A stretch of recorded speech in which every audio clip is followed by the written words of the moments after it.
Hi, this is Allison. And this is Nina. And this is Chaotic Good, your anything but neutral reality TV podcast. And today we are recapping The Real Housewives of Salt Lake City, Season 6, Episode 7. 7. Well, let me look here. Nina's first job. Episode 7. First and only job. And every single time, I'm like, let me just wing it. Let me just like pull a number out of thin air and see if it's correct. It was correct It was correct. No, but if you're watching us on YouTube, we're in our special Halloween edition looks. Yes. Oh yeah, here's my Buc-ee's cup. Yes. So I'm wearing my feathered shoulders, my feathered hat mask ensemble, and then Nina, you're looking quite chic yourself. Oh, thank you so much. I was very inspired by Meredith Marks. Just before the podcast, I got a haircut, so looking fresh, feeling so good. I pulled out the beaver, I believe this is beaver coat. Oh my gosh, it's from so soft. From a local antique shop, Neat Pieces. Of course, some sunnies from Allison. From an Elton John Yes. concert that I attended. And yeah, they're great. I've gone sprinting in those sunglasses. They really stay on your face well. I mean, they're really good. It occurred to me while I was thinking up this costume, because I want it to be Real Housewives themed in some way. So definitely, the coat, the whole look. And I knew I had to have big sunglasses. And then it came to my knowledge that I'm like a small sunglasses girl. She's a small sunglasses girl. I'm a big sunglass girl, so that's why I donated the sunglasses. Yeah, we wanted to channel our talking heads, Real Housewife. Is it costume? Is it couture? Type of feeling. And I am channeling Bronwyn today because she would show up to a podcast wearing this. Because I don't think you know the height. I don't think you'll understand. This concoction, which I made by hand with my mother for Halloween last year, and can you guess what this was made for? What the costume was for last year? Leave a comment below. If you're on our YouTube, hey, if you're on our Spotify, anywhere, just leave a comment. Well, I'm gonna tell you, so you can still leave a comment saying that you love it. But it's from Eyes Wide Shut. It's from that little party in the mansion, and our special girl that saves the day. This is her like feather headdress, and then she has this like amazing gold mask, and that's my favorite Christmas movie. My husband and I love that movie. It's about a sex cult, and my mom had never seen it, and she was like, "Of course, I'll help you make that mask." And I was like, "She has no idea what she's making." Oh, I guess I didn't realize that she doesn't even know the movie. I mean, you just showed her a photo. I just showed her the photo. You showed her a photo. I'm guessing a censored photo. Yeah. So for my Halloween look, I was wearing a top. But in the movie, that is not required. That's not required. She's fancy free. It doesn't matter. Yeah. But yeah, we just wanted to, really channel our divas as they set sail this week on the Below Deck Real Housewives crossover, which I am so excited for, mostly because I know that you watch Below Deck. Yes. So I'm just so excited to be like a student in this, because do you know the people that are on this boat? Like, I know. Not just like the captain. Do you like the way that they interacted with some of them, or maybe the way that the camera lingered? I was like, oh, are some of these staff members like just like true and loved? Yes, some of them are staple characters. Some are loved, some not. I saw Joao and I was like, I'm not a fan of Joao. He plays games. Is he with women's hearts? Is he the one with like the crazy British accent? No, he is. He's like kind of has like an Afrikaans accent. Like I think he's from South Africa. Okay. But he was the one that Brittany was like, "I like your muscles." Okay. That was him. Okay. He was behaving fine in this episode. It's just in seasons past. Actually, he's kind of on a reformation arc of like I'm a mature good man now, but like before he was a silly stupid boy. But I remember receipts. And then Daisy, I love her, and we'll go into everybody. Yeah. We'll go. Sorry, I'm so excited. But before we begin our recap, Nina, how are you aligned? How am I aligned? Well, let's see. In a lot of ways, I'm feeling lawful good. Over this past weekend, we had our favorite holiday / Athens festival, which is the Wild Rumpus, where it truly feels like everybody in town goes downtown and they walk in this parade. By the way, the parade is just like anybody who shows up, you can just walk down. It's just like everyone showcasing their Halloween downtown outfits. is blocked. Like, there's no cars anywhere. So, exactly. It's just an amazing way to just show off your costumes. And people show freaking up with these costumes. It is so much fun to watch what people wear and make. And then at the end of the parade, there is this huge stage where essentially like a dance party breaks out. And that's just this thing has grown so much where there are smaller stages. There's like a wrestling match happening on one street. There were some skateboarders on another. Like, it truly has become this like huge thing, which I just love it so much. It is so much fun to see everybody out and about. And I had such a good time. I had the best time. I love our group. I loved my costume. My girlfriend and I dressed up as PB&J. Peanut butter jelly time. Peanut butter jelly time. And another friend was a sexy banana. So we were just like, it was a great trio. But yeah, I loved everybody's costumes. And so that I'm like on a high of that. As I said, I just got a haircut, so I'm feeling like on top of the world in a lot of ways. However, so we do record in my place, and it's a little chilly because I haven't signed up for my gas yet. I have to sign. It's a seasonal. I'm a seasonal customer when it comes to heat. It's giving heroin chic. Yeah. Oh, it's freezing in here. Yeah, Another reason why I also put on a fur coat. And I gotta say, with the fur coat, it is really nice in here. Yes, it's very cozy right now. We're giving derelict from our shamble little shack homes in the South in Georgia. We're suffering little Southern bells. We're shaking. We're shaking to our little bony core. Like if we had porcelain like teacups right now, like we would just be like, and how was your day? You know. That was I don't know what accent that was. That was not Southern. That's a cold accent. That's just me being like. No, those are my lungs trying to like grasp for air. We'll tell the kids one day, when I was podcasting back in the day, we didn't even have heat. We didn't even have heat. And this is proof. I walked here in the snow, uphill both ways. Well, where you live, you do kind of have to go uphill both ways. There's a lot of hills. Yeah, there are. There's a lot of hills in this between town. us. There are a lot of hills, but I hate that. But we don't let that stop us. Yeah, but why pay for gas when you can just pod all day? I mean, I'm a little bit like that. That was how I was feeling. I'm not gonna lie. It was a little bit like Meredith Marks. Like, and if you don't like how cold it is, you can leave.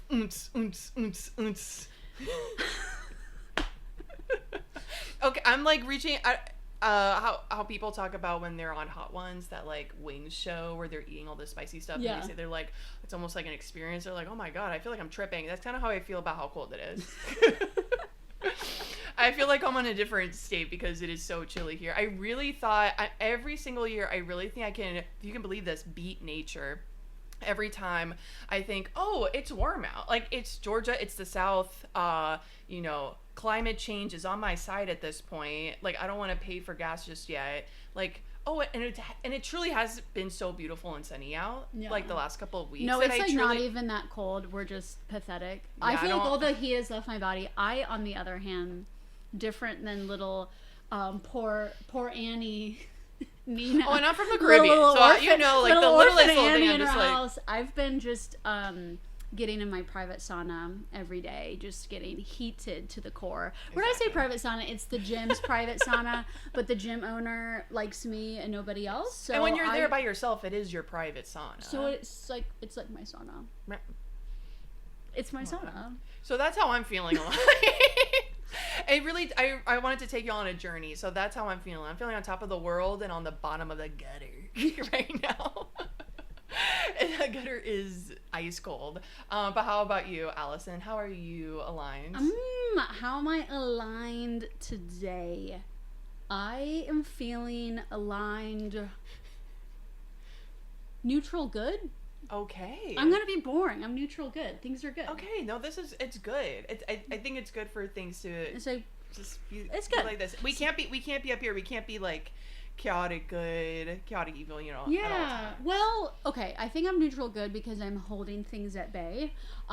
Because tomorrow I'm going to be in a comedy show. Yes. Y'all. Yes. And I am not a comedian. I've just been invited to the stage. It's a Halloween show. Yes. So I will be embodying a character, a persona. I'm not going to tell you at all. No, I don't want to know. No. And But I don't want to know. I'm all so I've ready to done be so surprised. far is I have like decided what I'm going to be, and then I've made like 2 bullet points. But like as far as like the rest of it, it's time for me to figure that out. But we also have like 5 hours of podcasting to do, and a full-time between job, then, yes, and raising my 3 pug babies, and watching TV, and watching all the shows we need to watch. So anyway, it's like I'm gonna like figure it out. It's gonna be great. Well, I am so excited. I feel like we've been trying to get this girl on stage for I don't know how many years now, and now it's finally happening. And I love that it's for Halloween. I love that it's at our friend's show at Bouvet. Yeah, we have some very awesome. talented, hilarious friends, and I'm just excited to share the same air as them. And so tomorrow, after we podcast about Survivor, I'm literally gonna be like new persona on the stage, and it's gonna be a lot of fun. It's gonna be a blast. I'm so excited. I know Meg, she is the co-host of the Badass Babes Halloween show that's happening. She has told us what she's gonna be. She's gonna be a sort of like influencer type girly, and she did task me to do her hair. So even though I'm not gonna be in the same as like transformation as you, I will also be running over to Meg's place. You're gonna be helping with a hair. transformation. Yeah, wow, we've got a big day tomorrow. Yes. But first, yes, we do. But first, most importantly, we need to talk about Real Housewives of Salt Lake City. Yes, we do. So do you want right this second kick off? Absolutely. We start off the episode. It's continuing this theme of episodes starting like horror movies, right? We had Blair Witch. Of course, now I'm blanking. I'm like, what was the other one? But there was some other like spooky thing, like spooky opening that happened, I feel like a couple of episodes ago. But this one is very much like it's giving Jaws. It's giving that new movie Dangerous Animals. Have you heard of that one? No. It's an Australian movie where this like Australian guy takes people hire him to like take them out on the water and scuba dive, but really he's like a serial killer and just like gets off on feeding these people to sharks. It's wild. And it's Australian. Of course it is. Like, of course it's an Australian movie. So, so it begins like a horror movie. It's very much giving Jaws. We're out in the water. We don't really know what's going on. Lady overboard. Exactly. Women screaming, shrieking. And then we're seeing some sort of small, defenseless creature floating on top of the water. And that is how the episode starts. Yeah. That is the vibe that we are getting ourselves into. And also, so it starts off like that, but then when it comes to what would you call it? The intro of the show, the like placeholder, the title card, if you will. Instead of our usual snowy mountains, we have like a little like tropical background for our Real Housewives of Salt Lake City. Yes, did you notice that? No, I must. Yes! Okay, so I watched it like live last night. And okay, maybe they cut that out from the live version or something. Okay, maybe they did. I did watch it later at night. I watched the like 10:45. Okay, like, that's when I watched it too. Anyway, Nina knows. She's our expert. Okay, so this is one of those things where I'm just like, in a lot of ways, I feel like I don't take enough notes, but it's funny the little things that I'm like, oh, but did you notice? Like, what did they say? I don't really know, but did you see in the background what was there and what they were wearing? So my notes begin with them arriving at the airport. Yes, and then that's where my notes go into. So Mary is arriving and she can't roll all 3 bags. No, but she shouldn't. I hate that. It's almost like it makes me think of wilderness photographers and cameras. Like the penguins. Yes, it's like it's very much like a rule to like if you are photographing or filming these creatures, like, you do not interact, right? That's why we get these, like, sometimes, like, heartbreaking, like, animal stories. That's kind of how I felt about Mary. I just kept thinking, like, I don't agree with. Yes, I just felt like, really, like, all this whole camera crew was just, like, watching her. Help her. Like, really, no one can help her. There's not a producer that can just be like, hey, Mary, I got you. But when we need you in the, it's freezing outside, let's actually get you in here. But no, they love it. They love And when like, she enters through the revolving doors, the sliding gates, they cheer for her, like, applaud that she's made it. Yeah. Because she's a queen. Because she's a queen. So, they get the ladies are all gathering at the airport, but not one Snowflake. No, Bronwyn sends the way that it showed, it looks like she just sent that text, like, that morning. Yeah, right? that she wasn't going to make the flight, but she was going to make it later. And they're all like, I wonder if it's about all the allegations in the press.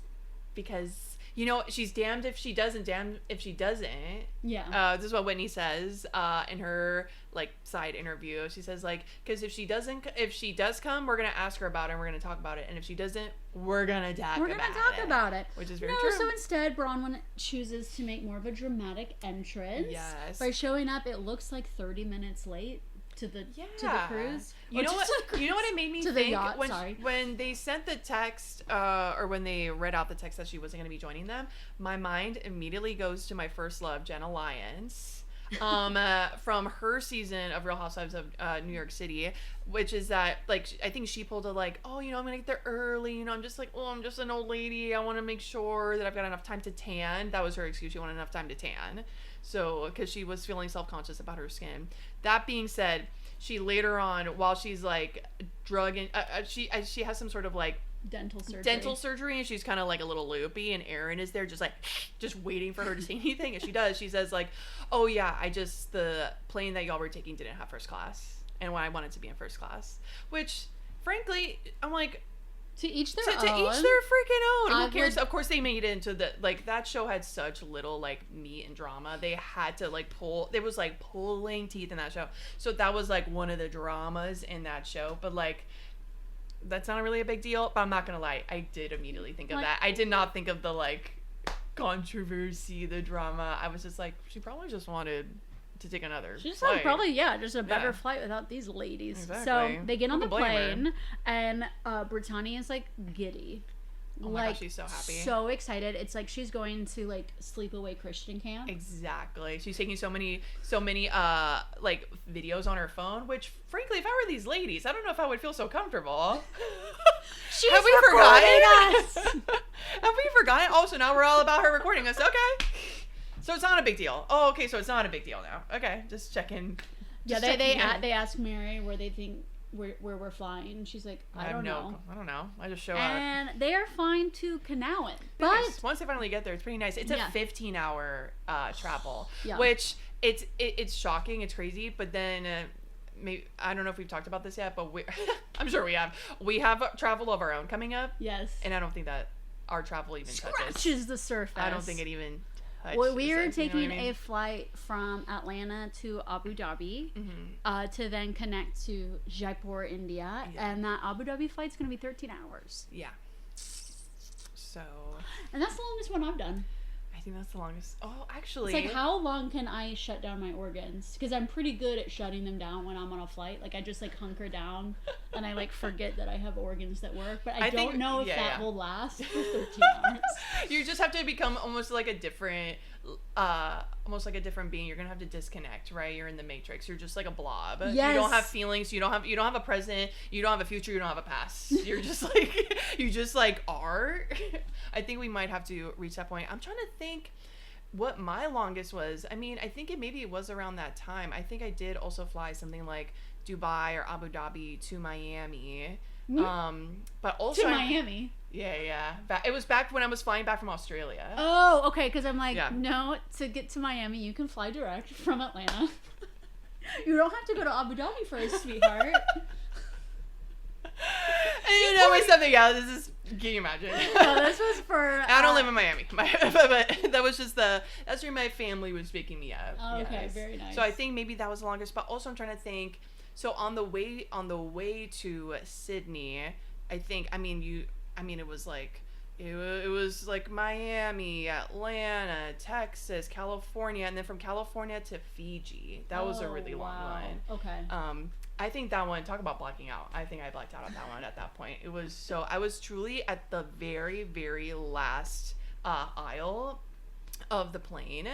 And what was it? I think I was sitting next to just someone that was like a bit bigger. So they were like, our seats are teeny tiny. Yeah. This person's normal size. But like, our seats are so snug. tiny. And we were very snug. But I think honestly what made it worse is that they knew it. Like I think they felt self-conscious. Mm-hmm. So I was fine. I'm kind of exactly. It's like if I wore this, I'm in Zen. on the flight, I'm in Zen mode. We're on top of each other. It is what it is. I didn't see a single thing. I was just like whatever. But you could tell this person was self-conscious. So they were just like this the whole time. Oh. Like they never put their arms like on their rest, which they could. They had arm rests, but I think they felt so they were like this. Well, our friend Kristen has said normalize snuggling. Yes. Strangers on the airplane. She's like, yes. We could all meld better together. My head's on yours, your booty's on mine. Yeah, we're letting each other know when the food is coming, and like. Yeah, she's into like a co-sleeping situation on planes with really anybody. So it's one way to. And that's how we build community. This is how we fight back. Yeah. So they get in the car, and Lisa's like, "I love an auto closing button, love it." And then she's like talking to the driver like, is this where like billionaires come to play? And the driver's like, yeah, it's a billionaire's playground. Yeah. And it just reminds me of like Lisa's always so nice to the help. Yeah. To the glam. to the glam. That is true. I mean, it does sound like the people that work for her, they all like love working for her and they worked for her for a long time. But that's because people joke that Lisa, when she's like name dropping all the celebrities and stuff, her role is the help to celebrities. When she's like rearranging furniture and making sure everyone has coasters and stuff, it's like she thinks she's like like hobnobbing with the glitterati. Wow. But it's like really like she is you're setting. She is Jenny Humphreys in Gossip Girl. She thinks she's like she's hobnobbing with Blair, but it's like girl, like you're moving the couch for them to sit their asses on. And thank you. Interesting. And goodbye. Thank you and goodbye. I mean, Lisa's got a lot to say. She says a lot in this episode. And it's nonstop, y'all. So that's just the beginning of that. So they arrive at the boat and below deck style, which is probably any charter yacht style. If I ever get to charter a yacht in my life, I'm going to be like comparing it to below deck. We're open to any invites. However, I will say if there is literally any chance in my lifetime to charter a yacht, it would be below deck because they offer half off. If you charter, so to be filmed, it's almost like because it's like the guest. Okay, so I don't think in this case Heather was paying for the below deck charter because it's like a crossover, all of that. It's like Bravo. But anybody else, but for that we see on below deck, the normies of the world, if they agree to be filmed on below deck, they do pay for the charter, but they get half off. For like the trade of being filmed. Yeah. So that's maybe the only way we could maybe one day afford it. But anyway, all the cast and crew, not cast, but all the crew is lined up in their whites because they get changed into their whites specifically for arrival. Okay. And so Heather says in her talking head that she's actually friends with Jason, the captain. Yes, that her and Whitney have hung out in Australia. Yeah. For a week. What the heck? So when did this happen? Do you think that's like another crossover? Like we're going to see that in another season of Below Deck? I have no idea. I freaking hope so because I'm like, that sounds fun. It sounds like a lot of fun. And it sounds like they had a lot of fun. Sounds like... Anyway, Heather, the producer, asked her, if you're stranded on a private island with Jason, what would you need? And she said, all I would need is bikini and condoms. And it's crazy because two things. One, Captain Jason is he's a sexual object on Bravo, and and I like feel for him sometimes because I'm just because he seems like a normal guy. He's a normal, nice guy who is also handsome. Extremely handsome. And he literally like what you see in this episode just grazes the surface of what he has to endure on every freaking charter. And what's crazy about Below Deck 2 is they just normalize the like sexualization of men so hardcore. Like it's not cool to like sexualize women or comment on them or their bodies. And if they were, I'm sure like, that person's disgusting, get them off the boat. But, like, we don't do this. Really, like they like have the guys like, you know, get in their little, you know, like Speedos and walk around oiled up, doing the strip dances on all the women. Like if it's a girls' trip, they're like, oh, I love these men. Oh, Jason, come to my bedroom. And I'm like, you know, I feel like treating people with like respect and treating people like a human, it goes both ways. Yeah, it's cool to be kind. And that, for whoever. It's like treat women normally, treat men normally. But anyway, it's a green card pass across the board to treat our deckhands and our captains. And Heather takes it full speed. Like the cherry on top of a dessert. Yeah. So anyway, and we're witnessing, oh God, Angie's final last moments. I know. Of health, happiness, joy, light, because she's on solid ground. Maybe that's why she hugged everybody. Maybe that's why she hugged every single person on that crew. Yeah, because she knows that this is like bon voyage. Y'all are not going to see me again. My soul is leaving my body. It's staying here on land. But, and she says as she's like, you know, walking up the, you know, the gangplank or whatever to get onto the boat, is that she's never been on a yacht before. And I'm like, honey, it shows. Because the yacht life ain't for you, hon. It isn't. It ain't for you. And Lisa's like, say yacht? Yes, please. Anytime. Yeah. And I feel so good for Angie that she gets a chance to be on her first yacht. Because usually she just goes on RV trips. Which, I mean, I was like, that's good. Because I was like, okay, way to bring it back. Way to bring it back to the RV. But again, this just is, it's just mounting up to like the mountain of shit that Lisa is saying all episode. And just, it's nonstop. Exactly. It's just like mean thing after mean thing, just like a little snip over here, a little thing over here. And then, I mean, we'll get to the end, but God forbid someone says, I don't think you're a good friend, and she loses it. Anyway, I mean, it's more, people say more than that, but very interesting to me that, you know, how this episode ends after a full episode of her just like talking shit. Yeah, just throwing cow patties at people all day. Just saying. Just interesting. Very interesting. And Angie says, "Well, I could stand next to Lisa and my ankles would look smaller." I love that. And then she was like, "Just kidding. Just kidding." Girl. I'm like, okay, I need to zoom in on the ankles. Oh, right. I wrote that down too. I love that. Because it's one of those things that's just so bizarre to me. One of these like, just like skinny ankle supremacy. It's like I don't understand it. It's like, oh my God, I don't like how my shoulders are. I don't like how my ankles are. Yeah. Everyone's gorgeous. Jesus. Anyway, we get on the boat and the welcome drinks start. Oof, immediately. And these women, especially Heather, I believe, do not stop drinking the rest of the time. And I love it so much. Mother Monstro was due for an injection. Yes. Mother Monstro needed the substance. She was slipping. Yeah. Exactly. Heather just kind of like went into a closet for a second, and then Heather Monstroso came out. Emerged, and was there for the rest of the episode. Because they start with margarita shots. Woo! Would you like a margarita shot? A margarita shot. That's what it sounds like to me. And Brittany's like, a margarita shot? A margarita shot. Like, she tries to, like, do the accent with him. Okay, that guy, that British guy, do you know him from? No. Okay. I was just I think what's interesting is that he is a stew. And usually boys are not stews unless they're gay boys. And I don't actually know if he's gay or not. I don't know. But if he's straight and he's on the interior team, revolutionary. Whoa. Or even if he's bi and on the like interior team, it's still icon. Who? Wow. How? Okay, I'll keep my eye out for him. It's straight men are on the deck on the exterior, and they're the ones that like take care of like the boat and stuff, make sure like it can get in and out of the harbor. They pull out all the water toys. They're on the jet skis. Yeah. And then the interior are like the people like serving the food, cleaning the cabins, all of that. And the interior's for women. Of and course. Gay boys. Of course. And then the exterior is for straight men and like cool girls. That makes sense. Okay, I'm learning. So Brittany is loving this smorgasbord of men. Yes. The muscles, the accents.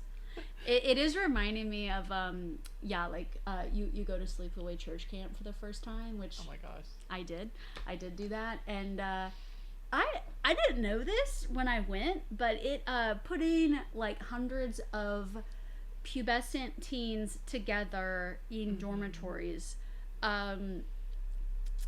it was weird. Yeah, there was a lot of spin the bottle. Yes. A lot of never have I ever. A lot of truth or dare. Oh my gosh. I did.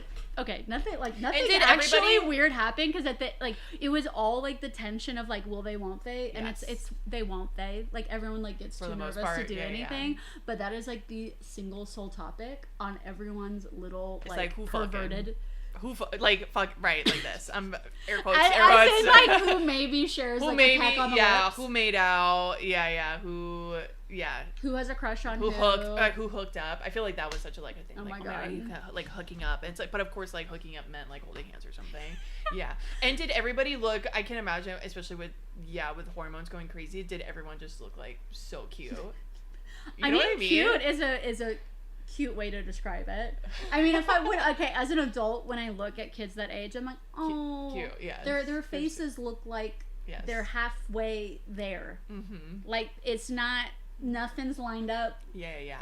Things are like puffy in one area, too slim in the other. It's like a clay project, and you haven't like quite finished it yet, and you've like walked away for a minute. That's like how the children look, and it's very cute. But when you're like actually going through that phase, you're just like it's awful. Because you look in the mirror and you're like, how? But you make it work. And I also, I refused to have my first kiss at church camp because I had braces, but I also had, an extra contraption in my mouth, which were called herpes. Which, when I would say I had herpes, everyone thought I was saying I have herpes. But anyway, it was, this little, jaw contraption. That is so crazy. That went from your top to your bottom, that if I laughed too hard, it would get stuck. And then I would have to, go to the bathroom and, oil it up and, get it all loosened up again. It was messed up. And I was like, if I have my first kiss, we will end up in the hospital. In one of those, can you imagine ER stories? Exactly, yeah. You'd be in the pit, just, mouth to mouth stuck to each other. Yeah. Yeah, so I was like, I refuse. And so, anyway, Brittany's at Sleepaway Church Camp, and she's very excited. She's loving it. And this is when we figure out our room setup. Which is so... It's so, well delegated. It's so, organized. It's okay, this is going to be, this is the big room. So, Heather and Whitney are the primary. So, okay, they get this room. Okay, Angie and Mary over here. It just makes me think of original cast of RHONY. And the full-on, the original cast of RHONY picking out rooms was watching 300. It was a full-on Roman battle and fight, and so many fights would ensue. Ramona and Sonia would always try to and for the most part they did always get the biggest room. They always got the biggest room. But they're sharing we're rooming together. But they would also. But they also, other women would share rooms also. But for them, they're but we should get this room. And it was always such a fight. And they would it was dogs peeing to mark their spot. They would literally throw their purses somewhere and be okay, so that's ours. Okay, that's ours. So that's ours over there. On the below deck yachts, or just yacht life in general, there's a little bit more law and order because there's just not enough bedrooms. Yes. So everyone has to share a bed. Everyone has to share a room. There is no glam. That's just how it is. So Whitney and Heather are cousin sisters. Yes. Angie and Mary are BFFs. Lisa and Meredith, of course. And then that leaves Bronwyn and Brittany. And Bronwyn hasn't showed up yet, but Brittany's like, I need to share with Bronwyn. Yeah, and I'm also curious. how that's gonna go, because Bronwyn also doesn't like Brittany. Yeah. So this should be interesting. So Brittany shows that she's a sucker for the leader of the ship. It's it's called Captain. And the leader, I missed that. Yeah. No, and this is when she says that she is free game for all the men, and that she's on a 30-day Jared diet, and I'm just I'm so sorry, Olivia.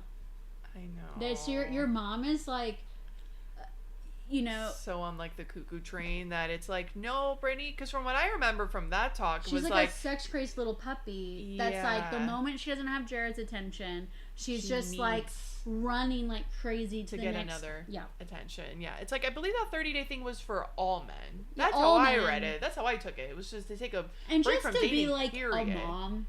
Yeah, just and a just person. to chill out. Yeah, but no. She can't do that. And Meredith is like, okay, I have a game for you, and because she's like, if you want to pursue Jason, if you want to pursue these deckhand boys, fine. Which I'm just like, you're not actually supposed to pursue these men. No, you're not. Because like it is absolutely against the rules on Below Deck to hook up with a charter guest. Yeah. And in a recent season, no, it does happen. I think it happens, but then afterwards he was like, I was joking, it didn't happen. Then he's like, yeah, we did it. And he says, oh god, it's so bad, Nina.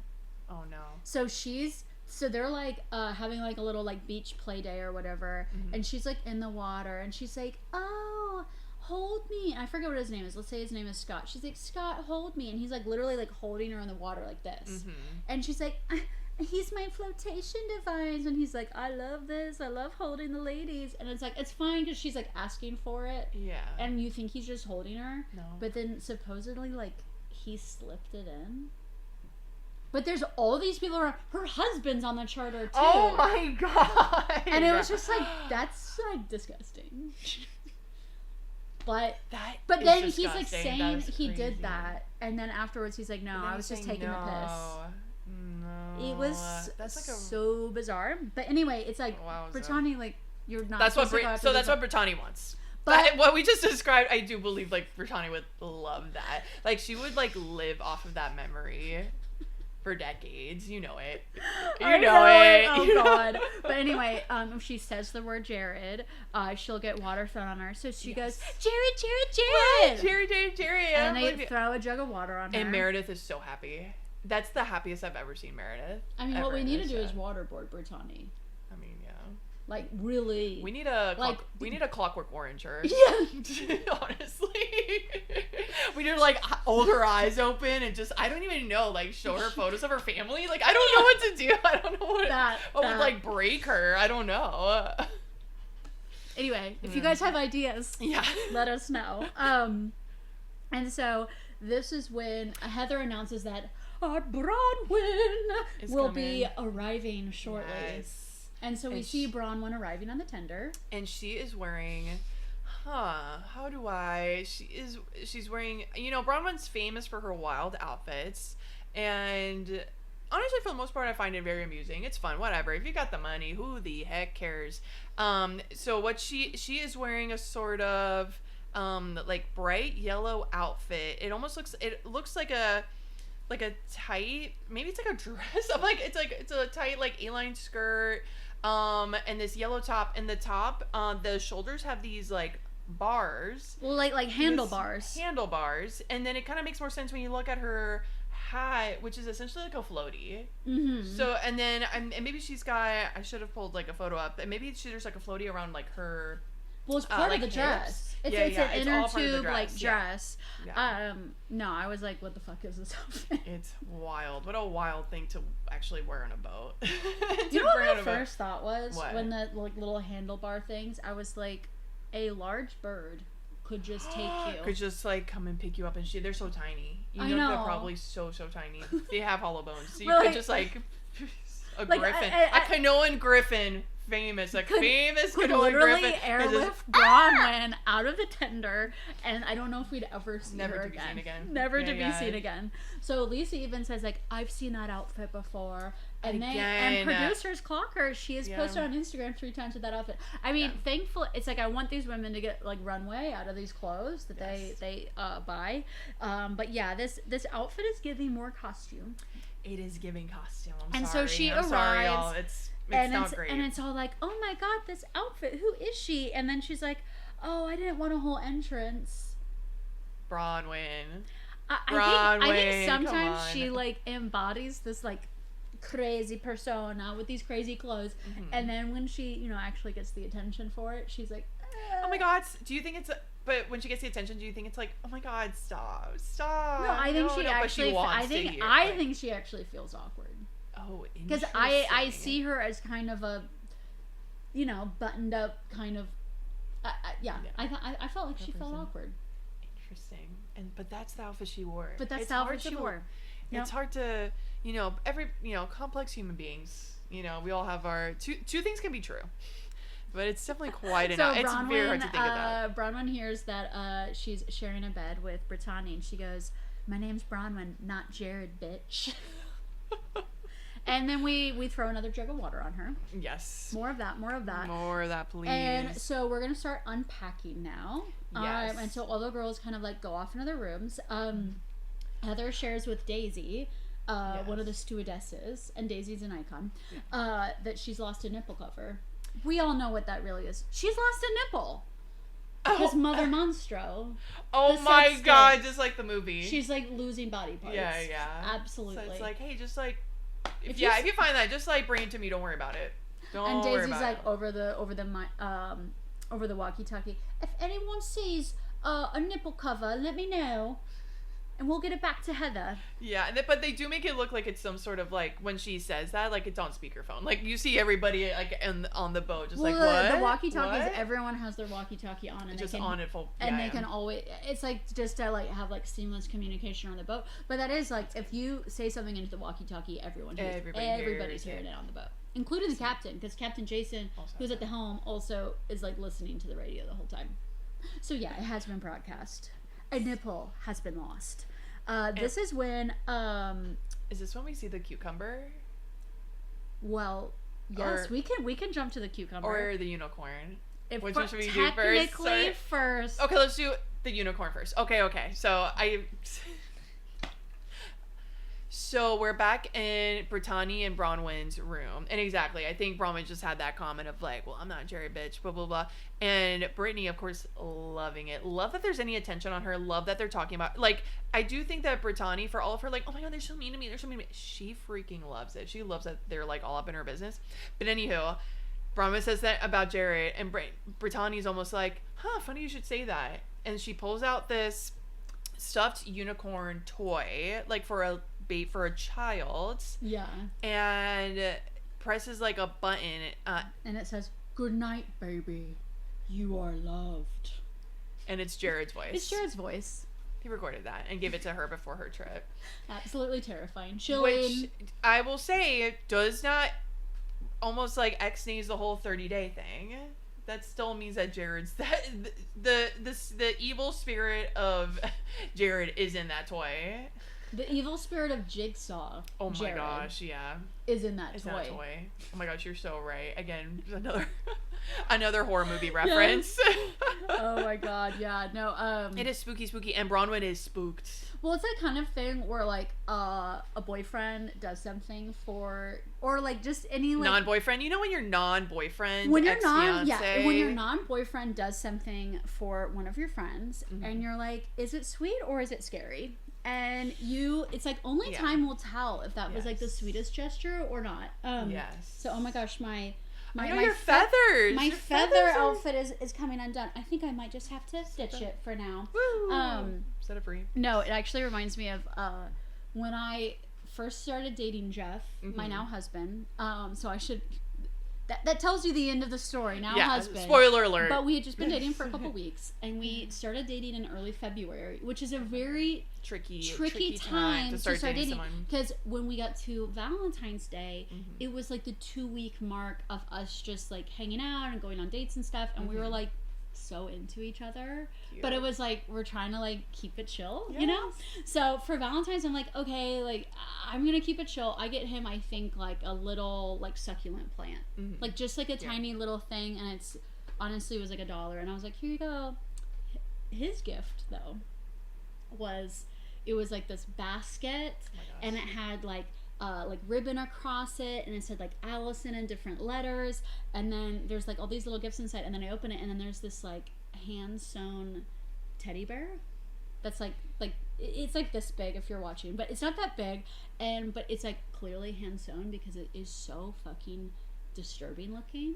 Like it looks like it's been. It's and like it's not supposed to be disturbing looking. It is. No, supposed it to was be just like like, a oh, bear, like a I, teddy you bear. know, I didn't really know how to sew, and I was thinking of you, and I wanted to make something, and I made it, and it was like, I then showed my friends the next day, and it was like a panel of women putting in their votes of like, is he a serial killer or not, or is he like the sweetest, here's best the evidence guy in the world? It's like what placing the teddy bear on the table. Like, what do we think? What do we think, y'all?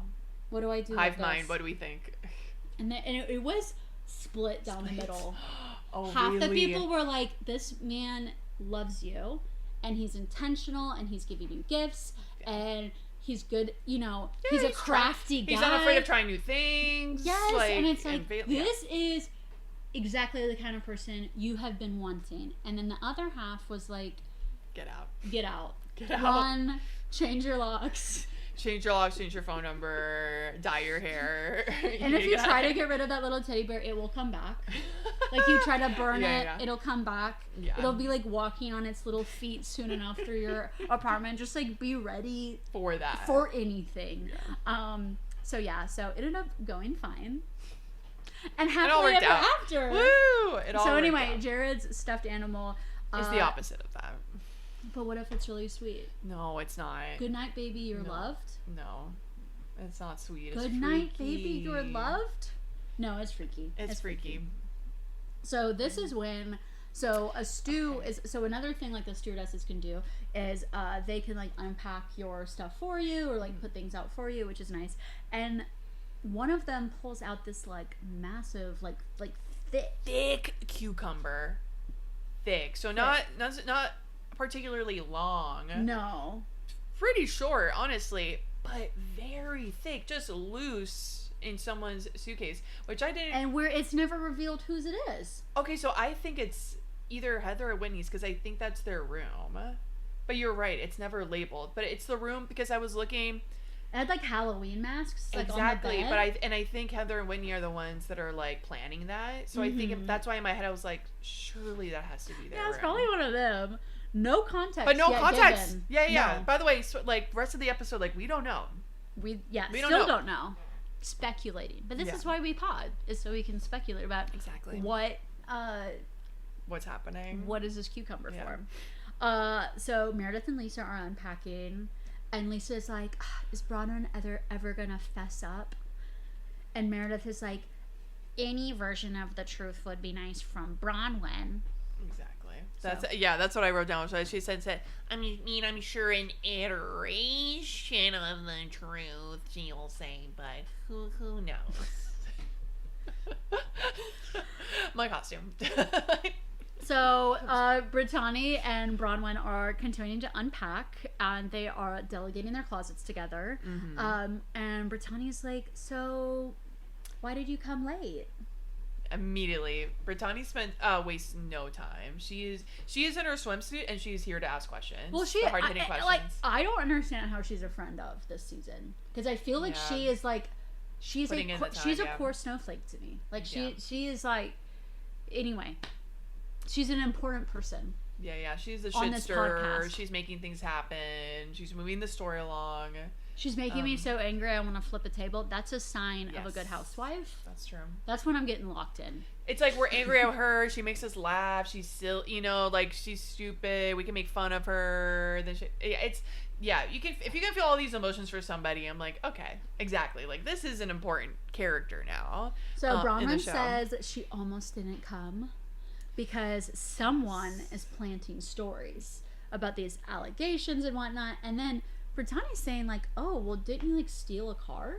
Grand Theft Auto? And I'm like, what the hell is she talking about? Yeah, what the heck? I thought so too, because I thought the allegation, and again, she kind of gets into it. Yeah, get into it. So the whole thing about the allegation that makes it so tricky to talk about is that it's a sealed case, and all they have is a single penal code, and under that penal code is a whole umbrella of things. Of all these different things. Which I'm like, if it's the kind of crime I want it to be, which is a big one, obviously, I want all of them. Grand Theft Auto, fraud, all of it. Yeah, me too. Rack them up.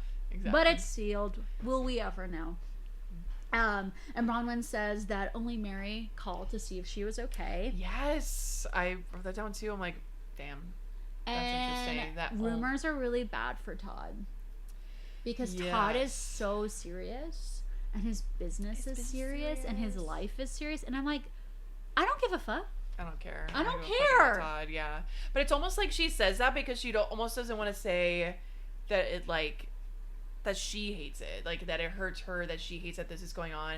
It's almost like making yourself, like, she wants to make herself a martyr by being like, oh, all this horrible stuff is happening. But you know what's really horrible about it? It's that it's hurting my family. It's hurting my Todd.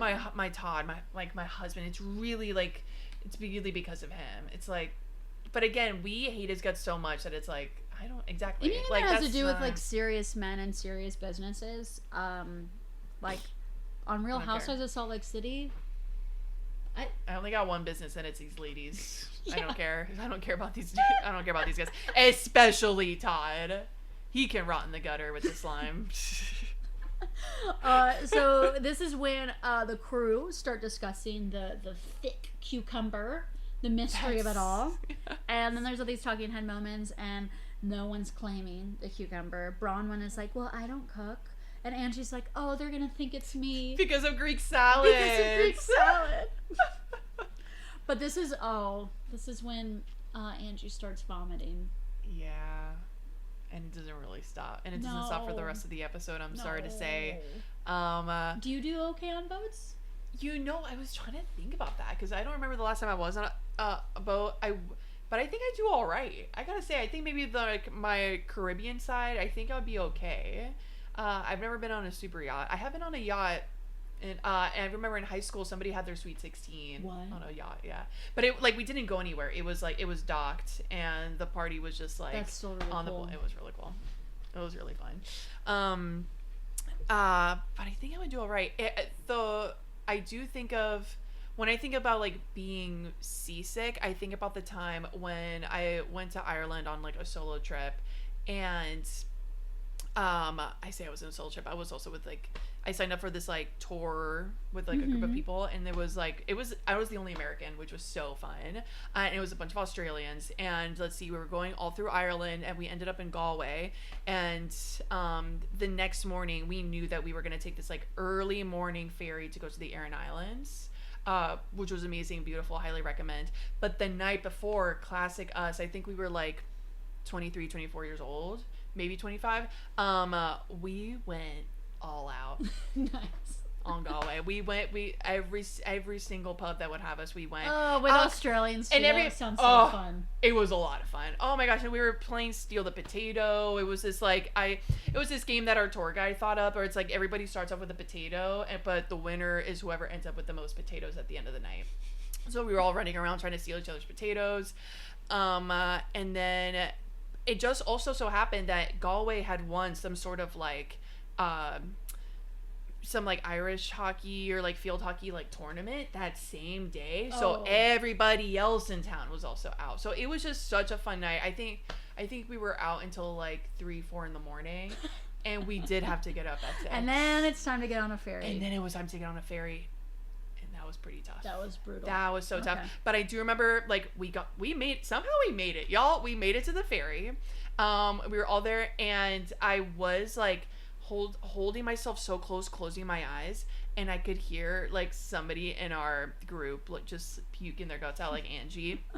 And all I kept thinking was, I'm the only American, like I want to make my country proud. I don't want to be the one that barfs on this boat. And I didn't. Good job, I didn't. Nina. So I gotta say, that's one of my proudest moments. I'm very proud of you too, sweetie. Thank you so much. But unfortunately, yes, Angie just like immediately gets sick. And damn, this show like showed it. Like none of this discreet like, oh, she's leaning over here, and no, we'll get to it later. But when she's like out on that raft, dude, clinging for the last breath of her life. So this is when we segue into lunch. They're making a big green salad for our girls, which looked really good. Angie can't even sit with them for lunch. No. Yeah, she can't even do it. And so all the rest of the women sit down, and Whitney is like, is everything okay though? To Bronwyn. Again, yeah, immediately. And Meredith is like, here's your opportunity to clear it up. And she's like in her little like yacht rock hat. which is fun. And it was fun. Use it like that. And so Bronwyn starts doing her big explanation. Yes. So she says that, the first thing is essentially when she was like in college and knocked up, she like left her apartment and didn't pay rent. Blah, blah, blah. She's like I can tell she's really buttering up that story because that's kind of like a poor me story, and you know that it's like it tugs on your heartstrings. It does, yeah. And everyone's like, yeah, we don't care about that. Like, yeah, who gives a shit that you didn't like pay rent for a month when you were 19? When you were a teenager, yeah. And then the other thing, she's like, and the other thing, it wasn't even. It was nothing. It was something. It was so long ago. She's claiming it has to do something with where she worked, and that she just like supplied information, or like there was some information around the work and the lawsuit, but there's no charge against her, and it's been sealed, and she cannot talk about it. But she definitely was like, no, not me, no. Yeah. Oh, yeah, because they kept saying, like, 10 years ago. I thought the thing was, like, 4 years ago. 4 years ago, like, 10 years ago. Nope. It's a charge against her, but then it's not. It's like, not against me. I'm just part of it. So it's and honestly, for the digging of, like, what actually happened, that's about as far as it goes. Whereas Lisa's lawsuits, I mean, we keep trying to get the information there. But at that point, it's like, actually, the big question is, who the hell dug this up? And Lisa immediately goes, well, I think nobody would do that. Nobody would do that. Nobody in this group. No, nobody. Obviously, nobody. I mean, of course, like, y'all brought up my stuff, and, like, that was crazy, but, like... What she's was like, it? don't say that? Well, yeah. No, she like brings up, like, that, like, oh, yeah, what about the stuff that was brought up about me? And she's like, don't spin it on me. It's like... No one's even accused her yet. No one is even looking at her. But she's like in this already table, like screaming. She already is, so upset. Again, she's been saying nothing but nasty, mean remarks to everybody and about everybody all the live long day. Yeah. And now Bronwyn's like, they're all talking about Bronwyn, and exactly, Lisa all of a sudden like loses her mind. And Bronwyn says that the stuff in the press intensified after Amy's party, the Get Out party. The Get Out party, yeah. Which it's like, to me, I'm like, well, press is press. People are like digging up stuff on these housewives all the time. All the time, yeah. But I will say, it's like during when the shows the episodes are being released is when all this stuff, when the chatter on Reddit is big and the deep diving. But like when they're filming, people aren't really aware of like the minutia of what's going on. So I do feel like if something big comes out that aligns with something specifically with filming before it's aired, interesting. Makes you wonder. Lisa says, well, who sent my stuff? Who sent my stuff to you think it's someone in the group? To the Salt Lake Tribune. The Salt Lake Tribune had another shout again. out Ding, this ding. Love to see it. Love to see print media out there. Love to see local journalism. Yes. So this is when, in classic Below Deck fashion, you have your lunch, and then it's time to get the water toys out. Oh, yes. And I think so Lisa was also like, okay, I'm done. I'm getting frustrated. We need to, like, end this right now. It's too hot. Let's get in the water. We need to get in the water right now. And then all the fun toys and the floaties come out. Heather is... Woo! Woo! Woo! She is having fun. I want to be having as much fun as she's having right now. Mother Monstro is gagone. She literally is face down on a raft, like laying face down, and is like, take a thirst trap photo of me. It's like, no, you're just laying face down. Like, you're laying down. You're not looking up. You're not posing. At one point, she's like on some water toy with Captain Jason. With Captain Jason, bless his heart. And she screams, "I'll ride him like a fucking bronco!" Woo! And you could tell everybody cringed. You could just tell all those were like, ugh. Which again, I say that because these ladies say some crazy shit. So it's like, I mean, Heather, when she is lit, she becomes like, I mean, she's a woo girl by default, but then she goes into like monster woo. Yeah. And monster good time girl. Yeah, and she can't be stopped. And then there's this like scene of her like sharing that chair with Brittany. Yeah. Yes. And Heather's like, yeah, Jason and I have fooled around. But it's fine. We're friends. We're just friends. Because does Brittany say something like, "Oh, have y'all been together?" Blah blah blah. And at first, Heather was totally like, oh no, we're just friends. I mean, we have fooled around, but no, we're just friends. Like, it's all cool. It's all like, what? When you have friends, what? there's latitude, and we're like, what the hell is she There's talking latitude. There's oh my god. And then like the talking out of Heather's like, I said that.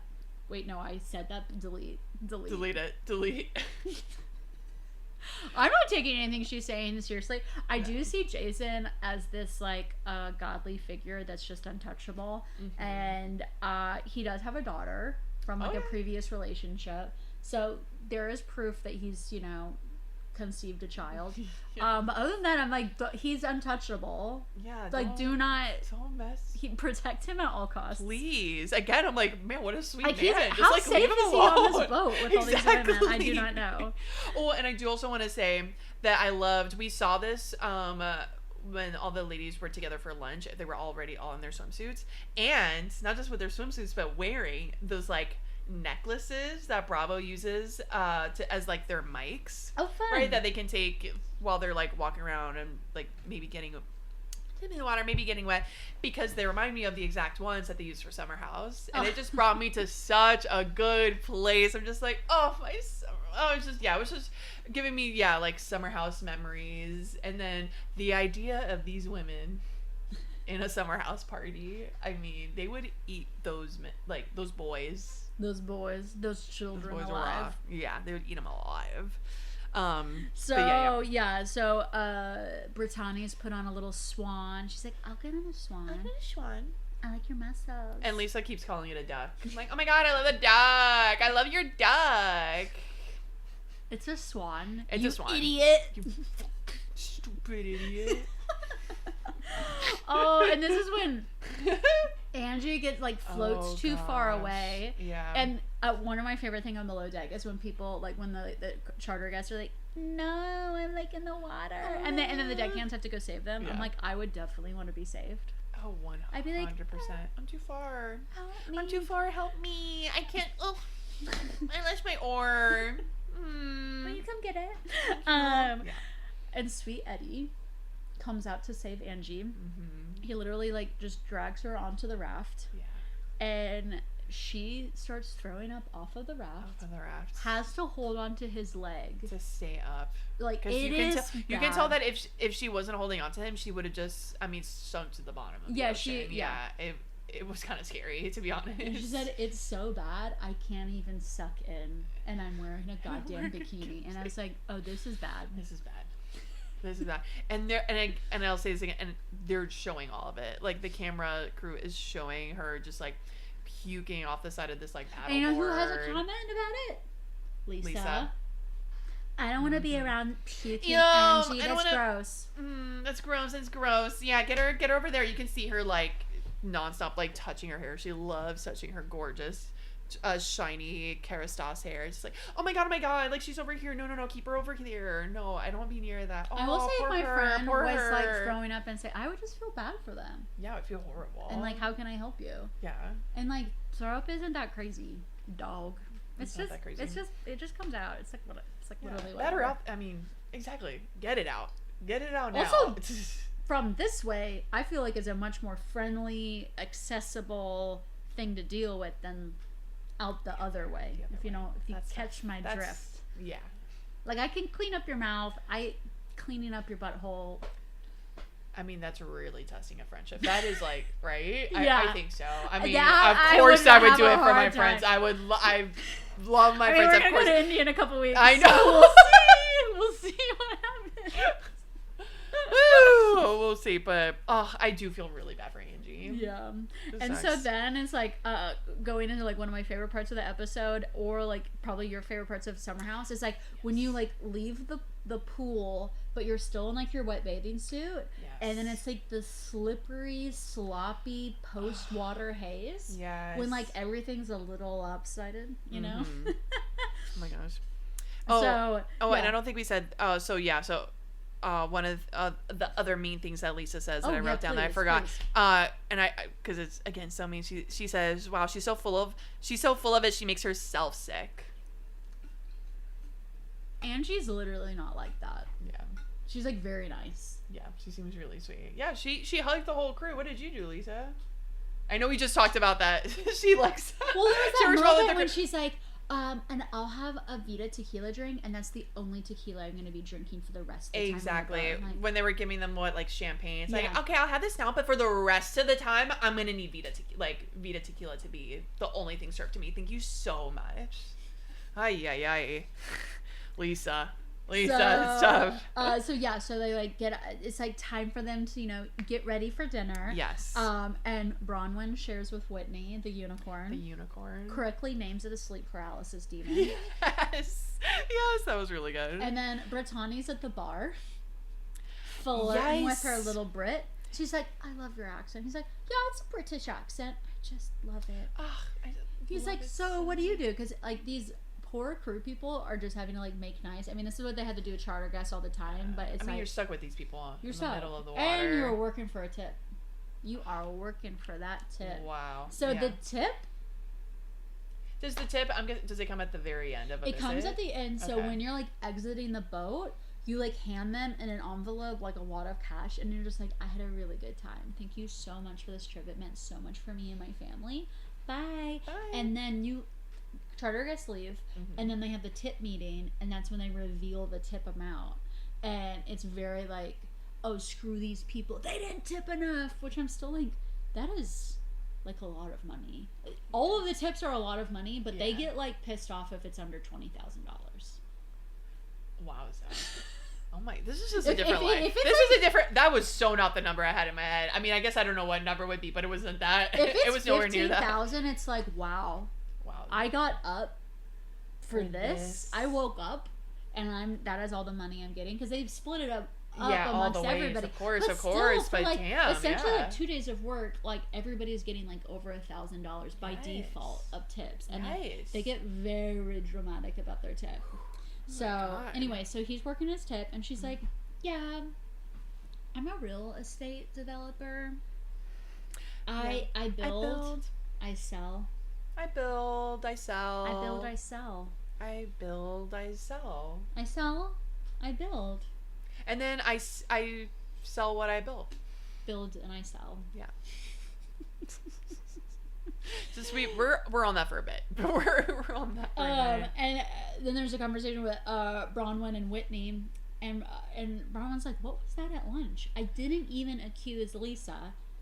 And supposedly in like the press and the allegations and stuff, they're calling Bronwyn Conwyn Fraudport. Yes. And that is what Lisa called her at the Clarity lunch. Yes. And then they do a flashback, and Lisa she calls her Fraudwyn. Not Conwyn. Not Conwyn. Fraudwyn. So I'm like, I don't know. I think another thing like this episode, which I'm like, I don't mind it, but like Heather is acting like she's doing the receipts, screenshots, proof, timeline. Exactly. She wants like another reality Von Teese moment. She wants like a Scooby-Doo moment where she like unmasks the villain. Yeah. And it's like, no, you guys literally did catch Monica like in a Scooby-Doo type way, and it was freaking incredible. But with Lisa, it's like, we think it's her. But maybe. Is it? But is it? Like I don't know. Yeah. But they're so sure of it. But yeah, it's just a lot of like, oh, we've uncovered it. So Heather and Whitney in bikinis, lounging around in bed, and they're like, the same thing happens every time. Lisa leaks info on all the people she's mad at. It happened to me. It happened to you. It happened to everybody. Happened to Meredith. Yeah. They're like, and speaking of Meredith, bring her in. Exactly. And Whitney does this like somersault. Yes. Heather like almost like summons her, like, Whitney, bring Meredith in. And exactly, Whitney just like does a somersault, like a backwards roll over off the bed, and just like jaunts over to Meredith. You've been summoned. And then brings her in. Weekend at Bernie's Meredith comes in. With her robe and her sunglasses. Like this. Yeah. She's back to this. And always her head tilted. Yeah. And so they're like, okay, like we know it's Lisa. We've done our research, as in like we've talked to each other, and she's totally done it. And Meredith's like, so you think she's engaging with the press? In an inappropriate way. That is bad if that's the case. And it's like, people keep trying to activate her on this subject, and it's like, stop even trying. Truly. Like, it's not gonna work. It is not. You gotta bring up seizures. You do. To activate. Like, you don't know what's going to activate her until it happens, and you'll know immediately. And you've already tried to get her riled up on this topic a million times. And she's not going to do it. And Meredith does not care. She doesn't care. She does not care, and it is not important to her. And so she's like, I can't speak pertaining to this issue. Correlation does not equal causation. She's just being lawyer Meredith. Yeah. And she goes into, she mentions, like, oh, they care more about who planted it, like, this information, not what Bronwyn did. Like, what are your thoughts on that? I would like to know what Bronwyn did or didn't do. No, I just think it might be a moot point of figuring it out. And yeah, dang it, I wish I knew, but also, like, who planted it? I want to know everything. I want to know it all. We're researchers. Yeah. We like to know stuff. And then I think Meredith also says, like, maybe it's a coincidence, maybe it's not, but don't we want to move on? I'm like, wow, that's real, like, fresh of Meredith to come and say that, to move on from something when she's still holding on to crap from, like, season 1. Oh my god, I know. Like, wow, okay, sure. Totally. Meredith is saying, can we just, yeah, sure, like, maybe she's like, whatever, selling stuff to the press, but, like, don't we want to get over? Don't we want to, like, move on from this? It's like, Meredith, of all people. We'll move on when there's something else to be angry about. Exactly. But this is what we're angry about. Yeah, Meredith, you gotta feed the beast something else, and if you don't have anything for it, we're gonna take a big old bite of Lisa. Is what it's looking like. Yeah. So Angie is in bed now. And that is where she'll be for the rest of the yacht trip. Oh my gosh, yeah. And it's so bad that we see Captain Jason is, like, icing her down. Mary's like she's call the doctor. She literally looks like she's like they're icing a corpse. Like, it's really scary. Well, it's like, you know, when in olden times when, like, the little cutie got the fever and it's like, call a doctor. I'm like, no, she's gorgeous. She has to live. Yes, she has to live. No, she's too good for this world. Like, she can't go this way. And so the women are doing their own makeup. Which is so nice to see. No glam. Yeah. And again, I wish we talked about this, I want to say maybe, like, however many episodes ago, about how, yes, we do... Like, we wanted to see more of their, like, interactions and getting ready together. And so it was fun to see them getting ready. But, yeah, I wish it was, like, okay, let's, like, get ready, like, in each other's rooms. What are you wearing? What are you wearing? There's not really that, like... No, they're very, like, separate, yeah. Yes. Even the people in that are sharing rooms, like, we don't really see even them, like, chit-chatting. Like, maybe we see Whitney and Heather. Whitney and Heather the most, but everyone else, not at all. Nope, they just get ready. Lisa and Meredith have a selfie. That's true. On their way out. And Meredith's like, make it quick. Yeah. She's wearing her casual blazer. Yep. Her usual blazer outfit. So Angie and Mary both will be missing dinner because Angie needs to get her sea legs and Mary is sticking back to be with her girl. Yeah. And maybe it's just, and I'm sure also part of it is Mary doesn't want to be a part of whatever combo. Yeah. She knows it reminds me of you when sometimes when you travel, you like you're having your like Diet Coke and pasta night, and I'm like, I need to be in the room by myself, and I need to order pasta, spaghetti specifically, and a Diet Coke, and I'll be better tomorrow morning. But I can't look at and talk to another person for another second. Yes, I have done that. Oh, and I support Nina's journey, and I support Allison being a trooper and like actually talking to people. And experiencing the places that we go to. Experiencing the nightlife, you know, trying out new places, going to bars. I was just like, I can't do it. So they kick off the dinner, and Brittany's like, I don't miss Mary's commentary. Shut up. Yeah. And Bronwyn is like, yeah, but what about other people's commentary? You've had things to say about people.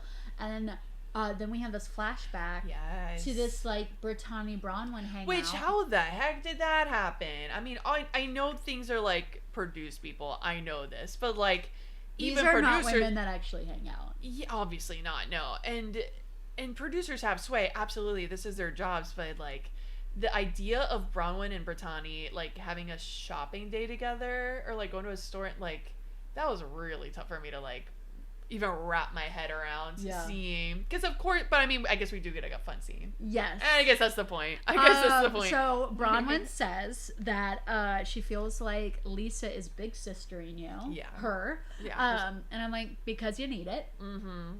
Like, take whatever you can get. Oh my gosh, she needs to be big sistered, mothered. Like, she the mother wound. She needs to be spanked up on the behind. Yes. You know? Yeah. She needs a Trunchable. Oh yes. In her life. She needs to be in the chokey. I think she needs 30 days in the chokey, and then maybe she'll be right as rain. Right as rain. And she also says whenever she sees Meredith, it's like she has a seizure. Yeah, it's like she goes to 0 to 100 in 0.2 seconds. Yes. Which a seizure in Bronwyn's mind is going from 0 to 100 in 0.2 seconds, because she says that exact phrase like 4 times. You're right. Like 0 to 100 in 0.2 seconds. That is the medical definition of a seizure. To Brittany. Yeah. And so Bronwyn lays all of that on the table. Sells Brittany down the river so and quick. It is like goody gum drop. Yes. Meredith is motherfucking activated. Exactly. Seizures? Wow. Seizures. I've never had one in my life. But you know who has? You know who has? My child. My Brooksy. Like, that is despicable. Despicable. Yeah. And she gets up, and this is like from an action movie, like Matrix level shit. She stands up, throws a drink. Yes. Brittany at the same moment stands up, throws a drink. It like the drinks are coming together. Yeah, come like a together. Fountain. Yeah, on top of Bronwyn. Who's between them? Who's sitting between them? Bronwyn is the victim of both drinks. Yeah, on her like dress that was probably like $15,000. It was an incredible thing to witness. It really was. It was wonderful. It gave me chills. It was kind of like, ooh, this is like old Real Housewives. And Brittany feels like no one cares that Meredith is attacking her. I'm like, it's true. No one cares. No one cares. And Meredith, in full activation mode, is just going, disgraceful, disgusting, despicable, seizures. And Heather is at like the end of the table, smiling. She is so happy that this is happening. She's having a blast. Yeah. She's having a great time. And this is when a deckhand boy comes out and tries to start like vacuuming up, like cleaning up the mess of all the thrown drinks, and the women are just like on two legs, standing on all fours pretty much. Yeah. Screaming at each other. Yeah. And Brittany's like, it's time for you to disengage, and Meredith is like, I love to disengage. And yeah, Heather in just her like souped up glory, her on her throne. Yeah, on her throne, just like this. She's like, we are adult women, we're mature women, and we're women living incredible lives. Okay. She's high on the substance. Yeah, she is. Mother Monstro. On her throne. Yeah. She is like, she just like shot herself in the leg. Yeah. She's like fully like, I don't know, whatever crazy sound that movie is. It's like, and Heather's like, let's own it. Yes. Let's talk about it. And Whitney's like, I want to own up to the convo we had in our bed earlier. Mm-hmm. And Meredith's like, you should talk about it. Meredith. She's like, yeah, you two should. You two should talk about it. She's like, yeah. I know I was there. You should talk about it. It's like, okay. So this again, is when Heather has her like big, reveal moment with Lisa. Yes. And she's like, Lisa, you are the source of all the dirt. Mm-hmm. And of course, Lisa like immediately goes into like attack mode. A defensive Barbie attack mode. Yeah. It's not fucking true. It's not me. I'm not the source. People tell me stuff. She goes to Harmon's and people tell her stuff. I don't know what Harmon's is. I don't know what that is either. I wonder if it's Salt Lake. She calls herself the motherfucking Dawn of SLC. Yes. And which, I mean, she says, I get a Diet Coke and I hear shit. And I'm like, wow. Oh my God, put that on my gravestone. Yeah. I do like that. Lisa gets on my nerves, but it's funny because like the push and pull of these women is like hilarious. It's like Heather's like, you're digging up all this dirt on people, you're awful. Whitney's like, yeah, we said it, and they immediately want to be like, no, but Lisa, don't you love us? For you. Yes, we're your friends. Like, this is what friends do. It's like that sort of. It's literally not. No. Like I thought it was. We're not piling on. We're not piling on. It's like, y'all. I mean, you are a pile. What are we doing here? You are piling on. Yeah. Yes. Like Whitney like stands up and is like trying to like approach Lisa, and she's like, don't come near me. Don't touch me. And Lisa's running around the table. And Whitney's like, I'm coming. And so then we get a cut to of Mary and Angie. Oh my God, yes. It's like Angie's obviously not eating, but like Mary is like eating a crunchy salad. She's like, that sounds crunchy. She's like, yes, I'm blessed. You are blessed. I've been blessed. Lisa upstairs. You're lucky I fucking talked to any of you. Mm-hmm. And Lisa is saying to Meredith, if you didn't defend me, I swear to God, if that was you scary. Didn't it's like, oh God. That was really scary. I hope you had my back on this. I hope you had my back. And it kind of felt like she wanted to say, or else. Or else. I don't know if she actually said that, but that was very much the insinuation. That was spooky. Also, this is also a point. Okay, are you getting to the point now where, like, okay, Lisa does get to the other end of the table? Because it's like this long table, it's Heather on one end and Lisa on the other. So, right, so it's her coming to the end, and she's almost like she is grabbing Heather's face. And almost at one point, it almost looks like she's choking her, like when she's like pulling her up or something, or maybe Heather's just like standing up. But the way it looked, like the way it, I thought she was gonna. I don't know if she was gonna choke her out, but I was definitely like, it looks like she's choking Heather. And it looked like Heather kind of was loving it. Yeah, a little bit. Because if someone came up to me like up in my girl that much, like I care about, like, why are you doing this? Why are you doing this? The fight would be like, don't touch me. But Heather doesn't. She's attacked me, but Heather's kind of like, yeah. Heather Monstrasso, loves the closeness. Yeah. And she feeds off of it. And so, and like, Lisa's like, well, if this is what you think of me, and if I'm like telling you over and over again that I didn't do it, I've never leaked anything, I'm not a part of any of this, and if you still don't believe me, well, I can't be your friend. Which I'm like, yeah, valid. Yeah, valid. And Heather's like, fine. What? It's like, what? I've been nothing but a good friend to you. Are you kidding me? It's like, Heather. Like, Heather, come on. Heather. Exactly, same. I'm like, Lisa gets on my nerves. I don't want to be her friend either, but own up to it then. Then be like, I don't want to be your friend. This is when Chef Ben is trying. Oh my gosh. So another thing in Below Deck, a lot of times like the chef will come in when they are about to present the dessert. Yeah. And the chef will like present the dessert course, and then that's the time for them to be like, thank you so much for the amazing meal. And they're like, you're welcome. Oh my God, thank you. So he's like standing there like ready for his moment. And these women are yelling, they're like, screaming at each other. He is a ghost. They do not see him. He stands there like it's so awkward. They like the crew and him like stand in the periphery for like a little bit. You can see that he's trying to like interject or try to, and I mean he just walks after I don't know how long. He just like walks back. He's like no, this is useless. Yeah. No, it's funny because I've watched many a Below Deck season. All of the drama is around the crew. The crew. There's very little drama really amongst the guests. Sometimes there's drama between a guest and like the a crew person. Because they have like really demanding requests, or they're very annoying, or you know they take big stinky shits in their toilets and then they have to clean it up. Like, you know, that's the drama. Yeah. Which I'm like, that would be so embarrassing if they were like, this girl is gross. Yeah. Like, we know what you did. Like that lunch service later, can you imagine, or dinner service? Like, they just look at you, make eye contact, and be like, I know what you did. Yeah, we cleaned that toilet. Yeah. And don't you worry, miss. Oh, hey, miss, don't you worry. We cleaned it all right up for you.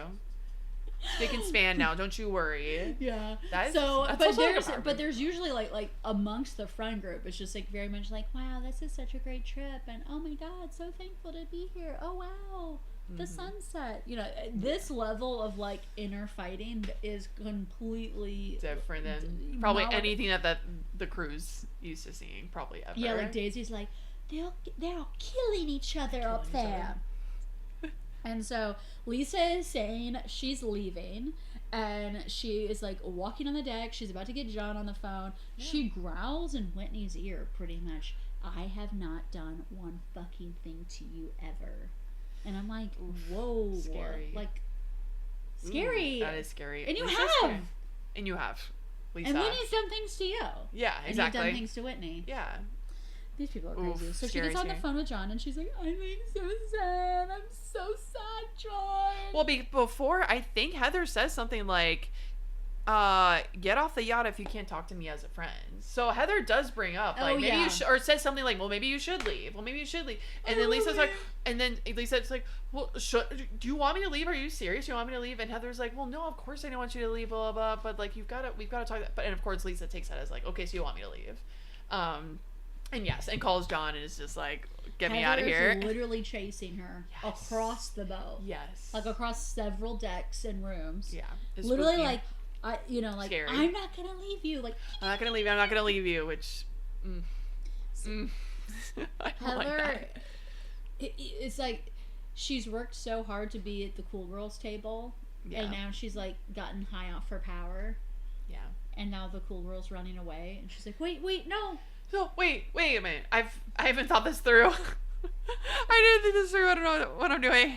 And so she lets Lisa run away, and then Heather enters Angie and Mary's room, crying, weepy, looking for Lisa. And these two women just like, "Oh no, baby, what's wrong?" Which, oh my god, that would be such a sight to see. And they totally rally by Heather. Yeah, they're like, "I told you she's the source. You're so brave. You're so brave. You're so noble. You're a real friend." Like, can I walk into that room? I was gonna say, I want that pep talk so bad. Yeah. Mary's like, oh, Captain Jason came down here and he was listening, and he said Heather's really going after Lisa. And this is when Whitney wants to like see below deck. Oh yes. Tour the kitchen, see where they're sleeping and their bunk beds. And they do it. Like, I don't know, is it Daisy? Who's the girl with like the short blonde hair? So the blonde girl, I think her name is like Alicia or something. Okay. She was on a recent season, and she's like an assistant to the chef, and she's like nice. She's like cute.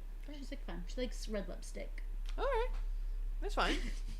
All right, love it. Like, lipstick is my personality type of thing. Gotcha. Happy for her. And she's the one that like shows Whitney around. Yeah, and it's cute. Yeah, it's fun. As someone that hasn't watched Below Deck, I am also like, ooh, I'm like Whitney. I'm like, ooh, what's going on here? What's this? Oh, they like slip here? Okay. Yep, I was enjoying that because like I'm like to that I'm like, oh gosh, this is old hat. Like the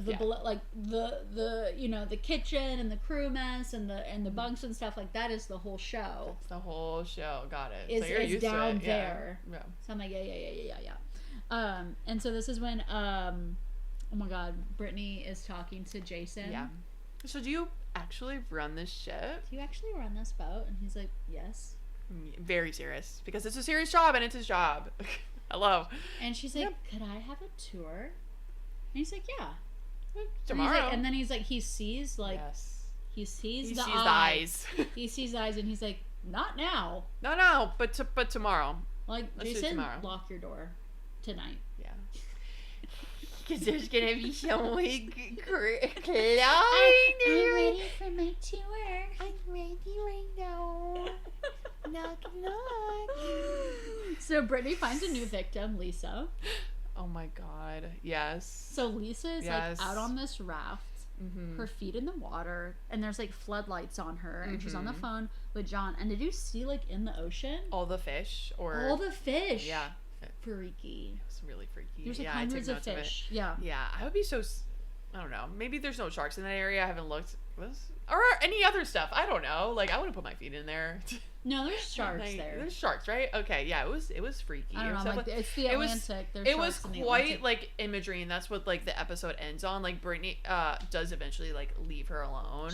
Because Brittany's like, hug. He's like, don't touch me. Here, don't get away from me. Get away from me. Please get the hell away from me. And she's like, John, so you'll pick me up at the hotel tomorrow. I'm like, what the hell is she talking about? Like, she's like 15 hours, like at least 2 flights away. Yeah. And John would come here to pick her up. Yeah. After he takes exactly however many, 15 hours to get over here, and then over. What are we talking about? And so we then cut to Heather in the room with Angie and Mary. Mm-hmm. She's like, okay, I'm going to go find her. And Heather's like, I'm carrying this for all of us. I miss that. Oh, Heather. I will carry, because Heather. They're like, you're brave. You're noble. Yes. You're correct. Like you're you can do no wrong. Yeah. And Heather's like, I'll carry the message. And then she's about to face Lisa. And that's our last image of the episode is Lisa out in that dock, in like that floating dock with like the lights on her. She's all by herself. The lights are on the blue water, and it's all these fish just like around her. Yeah. So that is night 1. First like 8 hours of the boat. Yeah. And that makes it that we have another full episode. I know. I'm so excited. And not just any episode. I am so excited for whatever that crazy murder horror movie themed dinner is going to be. The theme night. Oh, these women look horrendous. I'm so excited. Like, they look like monsters. I love it. No, but I love it. We get a flash forward of Brittany activating Meredith yet again. Yes. Yummy, yummy, Nom, yummy. nom, nom, nom. Love to see About it. some Seth allegations. Ooh, I can't wait. Put that dog in the doghouse. That's right. I'm ready. Yes. Woohoo! Let's do it. Oh, it's just another fun episode. I'm so, overall thoughts on the episode. I mean, it was pretty fun. I loved it. Yeah, it was, I'm loving this season.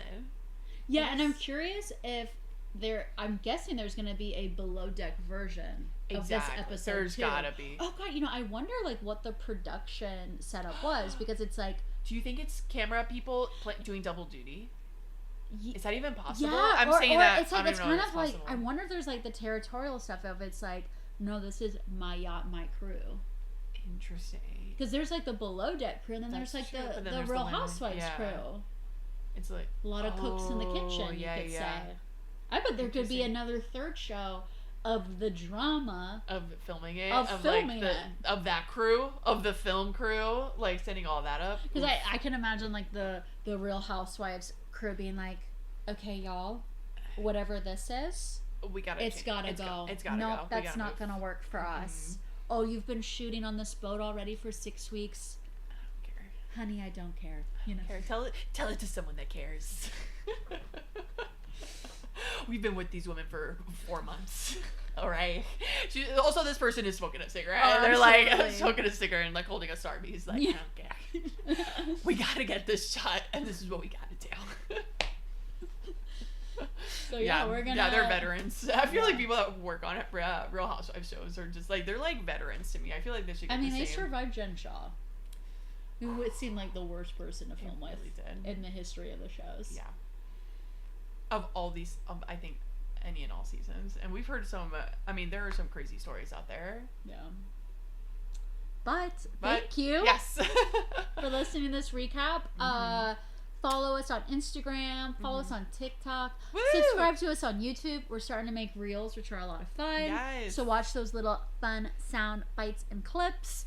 5 stars. Yes, 5 stars. Yeah. On Click Spotify. Like. Yeah. On Apple Podcasts. Comment. We'll respond. Yeah. And thank you guys so much. And we love you. Yeah. And we'll see you next week. Yeah, we'll see you soon. We'll see you soon.